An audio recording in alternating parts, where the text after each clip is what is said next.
with me, VJKA. And guys, of course, for today we have back-to-back guests.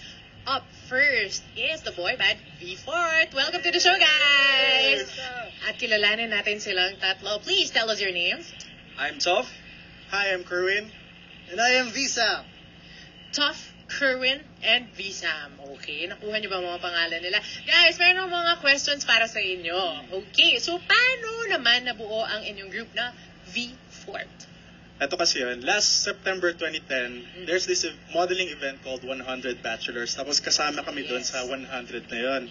Tapos out from that 100, bumuo yung nag-organize ng event na to ng mga malulunong kumanta. So that's why we're formed. Doon kami na-form. Wow, amazing. So from modeling ay napunta sa singing. Yeah. I love it. Oh, tell us naman about your name. Bakit naman siya V4? V4 stands for Voice Fort. So it's like a place where voices come together. So that's what V4 stands for. Voice Fort. Yeah. So pag fashion Fort, F4. Ganon. Pwedeng ganon. Dahil kumakanta sila, V4 na yung tawag sa kanila. So ito naman guys, since boy band kayo, sino naman yung mga boy bands na naging influence nyo? Sa akin, Backstreet Boys. Sa akin, maybe Westlife. Sa akin siguro, hindi ko alam kung tatawagin silang boy band before, pero I really love Apo Hiking Society.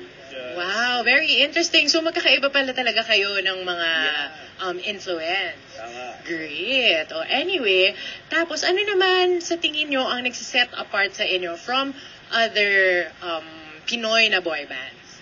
Well, first of all, una-una kami, we're very much we are very much in touch with our OPM roots. Oh, Kaya nice. ngayong mga songs namin, we have our own album, talagang marami kami originals doon.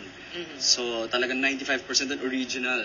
And second, even if we're singing foreign songs, we always make it a point na we put our Filipino flavor to it. Merong V4 signature. Kaya we always own the song as if it were a Filipino song or a Filipino. Ano ba ang original. V4 signature? Ang aming actually V4 signature can be heard from our lead single actually, which is what we're gonna promote next. It's actually called Princesa, di ba guys? Okay. Sige, game. Let's move on to the album. Let's promote the album at ang inyong lead single.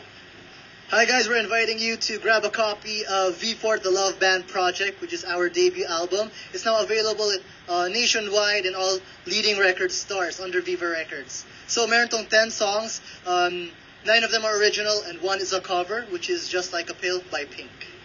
The Love Band Project. Yes. Kuhanin nyo na yan, guys. Now na.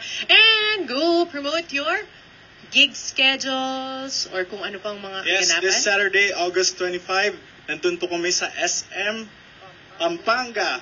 And on Sunday, 5 p.m. din at SM Fairview. Kita-kits po tayo doon. Plus, yun, yung pwede ba isa pa? Yun, on October 6, we're gonna have our own concert sa SM MOA Center Stage. So, it's called V4's Takeoff, the Rev Up Concert.